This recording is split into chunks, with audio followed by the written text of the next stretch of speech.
Bismillahirrahmanirrahim. Assalamualaikum warahmatullahi wabarakatuh. Perkenalkan, nama saya Uswatun Hasanah dengan nomor NIM 315021000117. Bertemu lagi. Marilah sebelum kita mulai dengan membaca basmalah dulu. Bismillahirrahmanirrahim. Pada kali ini kita akan membahas tentang hadis Ali, nazil, mauquf, mursal, dan gharib. Sebelumnya marilah kita baca Al-Mazmumah Al-Baqauniyah. Abda'u bilhamdi musalliyan ala Muhammadin khairin nabiyyin ursila wa min aqsamil hadisi iddah wa qul wahidi atawa haddah awalu hasahihu wa huwa mattasil isnaduhu wa lam yasudda aw yu'al yarihi alun dabitun an mislihi mu'tamadun fil dabtihi wa naqlihi wal hasanul ma'rufu turqa wa wadad rijaluhu laqa sahihi istaharat wa kullu ma'an rutbatil husni qasur fahmu da'ifu wa huwa aqsa man kasur wa ma'udifa lin nabiyil marfu wa mali tabi'in huwal maqtu'u wal musnadu muttasilul isnadi min rawihi hatta al mustafa wa lam yamin wa ma bisam'i kulli rawi yattasil isnaduhu lil mustafa fal muttasil musalsalun qul ma ala wasfin ata mislu ama wallahi an banil fata kadaka qad haddasani ya qaima aw ba'da an haddasani tabassama azizu marwi snaini aw salasa masyhuru marwi fawqa ma salasa mu'an'anun ka'an sa'idin an karam wa mu'hamun ma fihi rawin lam yusam wa kullu ma qallat rijaluhu ala wa didduhu lakalladhi qad nazala wa ma adaftahu ilal ashabi min qawlin fa'ili fahuwa mawqufun zuqin wa mursalu minhu sahabiyyu saqad wa kullu gharibun ma rawa rawi faqat. Selanjutnya yaitu hadis Ali. Secara etimologi, Ali adalah isim fa'il ulu yang artinya tinggi. Secara terminologi, Ali adalah hadis yang memiliki sanad dengan jumlah perawi yang lebih sedikit dibandingkan dengan sanad lain yang jumlah perawinya lebih banyak. Kemudian hadis nazil. Secara etimologi, nazil adalah isim fa'il dari nazala yang artinya turun. Secara terminologi, nazil adalah hadis yang diriwayatkan dengan sanad yang jumlah perawinya lebih banyak dibandingkan dengan sanad lain yang jumlah perawinya lebih sedikit. Contohnya, Ibnu Hajar al-Asqalani. Dalam salah satu sanadnya, Imam Bukhari meriwayatkan sebuah hadis dari Qutaibah dari Malik. Sementara itu, hadis tersebut diriwayatkan dari Qutaibah oleh 8 orang perawi. Contoh karya Sulasiyatu al-Bukhari, karya Imam Ibnu Hajar al-Asqalani. Hukumnya, hadis-hadis yang lebih banyak perawinya memungkinkan adanya kelemahan yang lebih banyak dibandingkan dengan hadis-hadis yang lebih sedikit perawinya.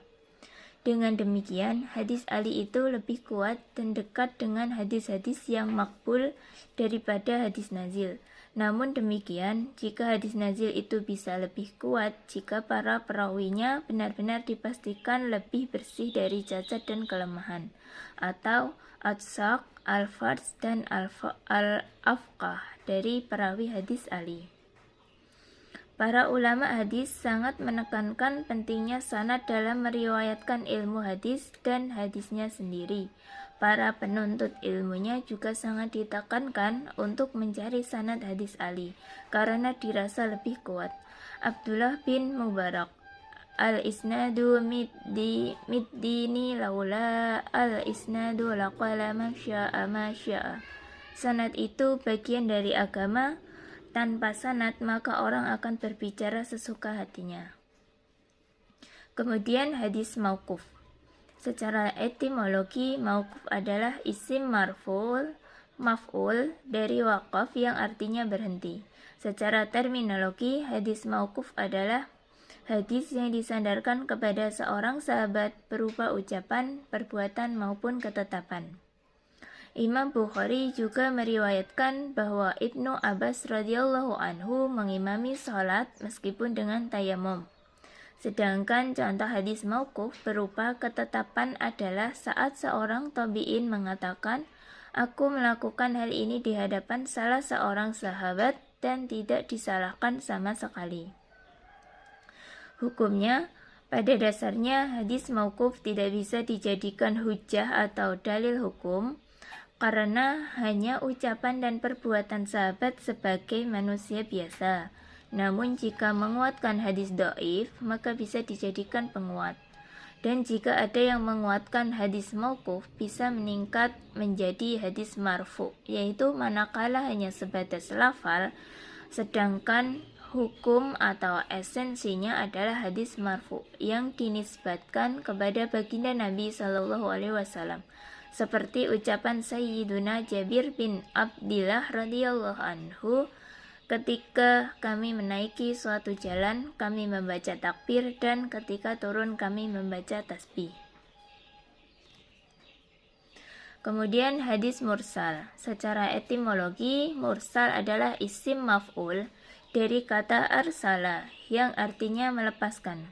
Secara terminologi, hadis mursal adalah hadis yang diriwayatkan seorang tabi'in dan dinisbatkan secara langsung kepada baginda Nabi SAW tanpa menyebutkan generasi sahabat. Contohnya, Akhriju Muslim an Sa'idi bin Musibi anna Rasulullah SAW naha an bani ilmuzabanati wal muhaqalati. Imam Muslim meriwayatkan dari Sa'id bin Musayyib radhiyallahu anhu bahwa Rasulullah sallallahu alaihi wasallam melarang jual beli antara kurma basah yang masih di pohon dengan kurma kering yang sudah dipetik, dan melarang jual beli biji-bijian yang masih di tanaman yang belum masak dengan bijian yang sudah dipetik. Hukumnya, hadis mursal bisa diterima dengan syarat diriwayatkan oleh para perawi yang benar-benar siqah atau terpercaya, dan dikuatkan dengan hadis-hadis lain yang lebih kuat. Selanjutnya, hadis gharib. Secara etimologi, gharib artinya asing. Secara terminologi, hadis gharib adalah hadis yang diriwayatkan oleh seorang perawi saja yang memang kedobitan dan keadilannya sudah diakui oleh para ulama hadis dan diterima seperti Az-Zuhri dan Qatadah. Contohnya, Akhriju al-Shaykhanil Bukhari wa Muslim an ibni Fudailin an Umarata bin Qaqai an Abi Zur'ata an Abi Hurairah qala Rasulullah sallallahu alaihi wasallam kalimatani khafifatani alal lisani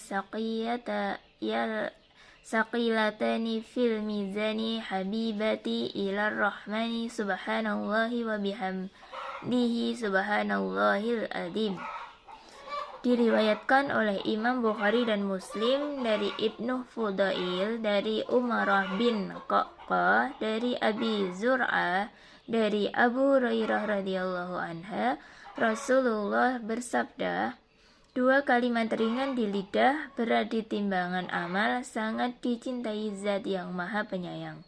Maha suci Allah, dengan segala puji untuknya. Maha suci Allah yang Maha Agung." Hadis ini gharib karena diriwayatkan hanya dari jalur tersebut. Hukumnya yaitu di antara hadis gharib ada yang sahih, namun sebagian besar tidak sahih. Sekian pembahasan kita, semoga bermanfaat. Ada kurang lebihnya mohon maaf. Wassalamualaikum warahmatullahi wabarakatuh.